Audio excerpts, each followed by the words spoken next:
Здравейте, това съм аз. Искам да ви покажа моите фигурки. Това е за молив. Мисля, че е хипопотам. Не знам колко се е получил. Това е костенурка. Флапи Бърд. Рибка. Подарък. Това са лампички. Бастунче. Друго по-малко бастунче, което не се получи. Това е бухъл. Нощен бухъл. Бял. Сребрист. Това е за молив. Колала. Може и други цветове. Пиленце.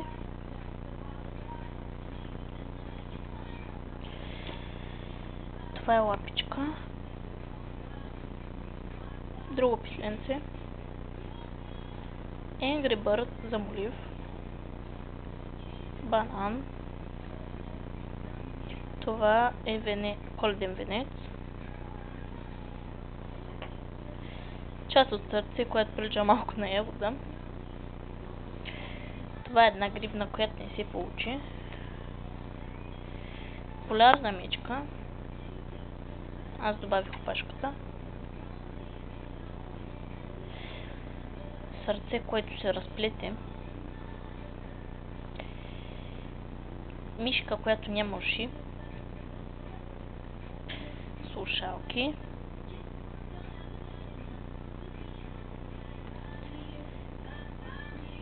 Не знам точно как се каже, но беше някакви бомбони, японски бомбони за ядене.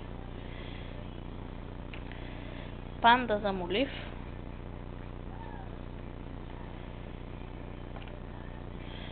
Един еднорог, който се разплете. Един ключодържател, приятел от ластици. И част от сърце, която е пак с различни цветове. Коледна лампичка. Сега ще ви покажа моите гривни.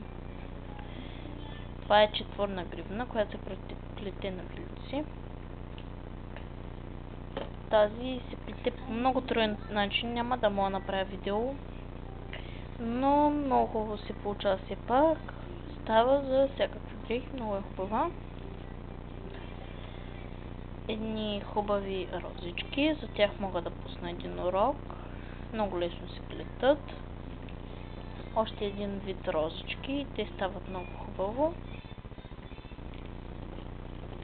Рейнбоу гривна, смятам, че всички знаете как се плете фиштейл. Но ще пусна урок пак за всички. Още един различен вид фиштейл. Още по-различен фиштейл. Пак тази се плете на вилици, доста голяма. Не отнема много време, най-много 15 минути, за нея ще пусна урок. Но не знам точно кога. Тази става за есента. Пак е фиштейл, плете се на станче. Различен вид пак. Фиштейл, станче. Тази братовчетка ми сплете, не знам точно как се плете, това няма да пускам урок. Пак същата като предната, ето като тази, която ви показах. Най-лесният фиштейл, който знаете, от него се започва да се плете. Още един фиштейл. И това е. Благодаря, че гледахте видеото ми, сабскрайбърте. Да, следете ме. Ще си сложа Инстаграма в